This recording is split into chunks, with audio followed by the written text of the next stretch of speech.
in the early 90s, most of Latin America was ruled by neoliberal governments that, of course, the US approved of. And the social movements, the trade union movements, they've been absolutely battered by the debt crisis. They were very weak.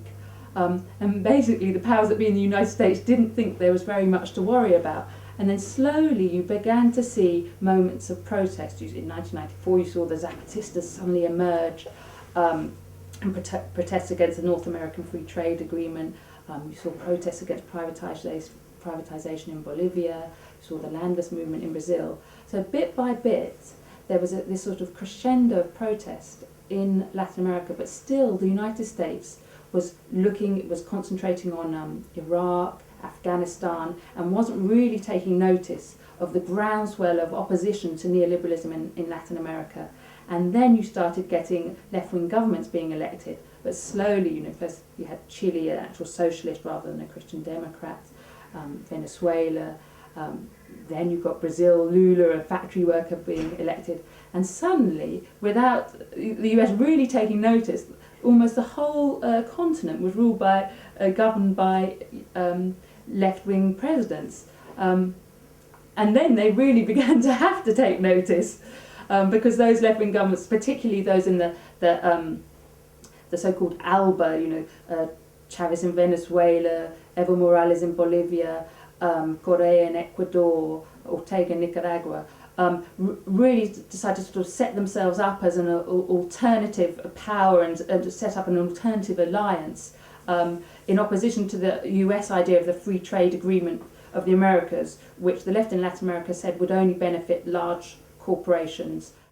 The United States, which for more than a century has been the most important economic power in Latin America, it still is, but its influence has declined economically, so it only accounts for, say, a third of foreign investment in Latin America now.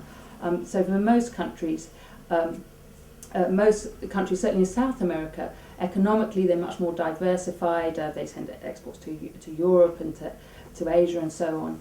And in international fora, Brazil particularly, in alliance with Russia and China and India, they're playing, they're playing a much more important role on the world stage, and sometimes the third world countries are forming an alliance to stand up to the United States and Europe. So geopolitically, the world has changed, and also I think the global economic crisis has really shown that neoliberalism doesn't work. It's been a disaster in the United States. And in Europe, it's caused a terrible recession. But where the clearest failure of neoliberalism was actually shown in Latin America first, where it actually led to an increase in poverty.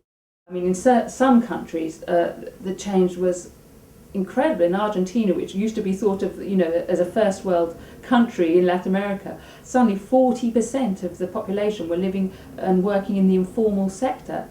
Pensioners couldn't get their monies out of the banks. They were pounding on the doors of the banks to try and get their money, their savings. And the point about this is that Argentina had actually followed the IMF prescriptions. They'd done everything that had been told of them, and it was an absolute disaster. Certain Latin American countries like Brazil is playing a much more important role on the world stage with other emerging economies like India and Russia and China. They're forming an alliance, and they're sort of standing up to the rich countries, the US and Europe, and putting the voice of the third world on the international stage. So Latin America is certainly not a walkover for the US anymore. They have to take into account, they have to listen to what Latin American governments are saying now.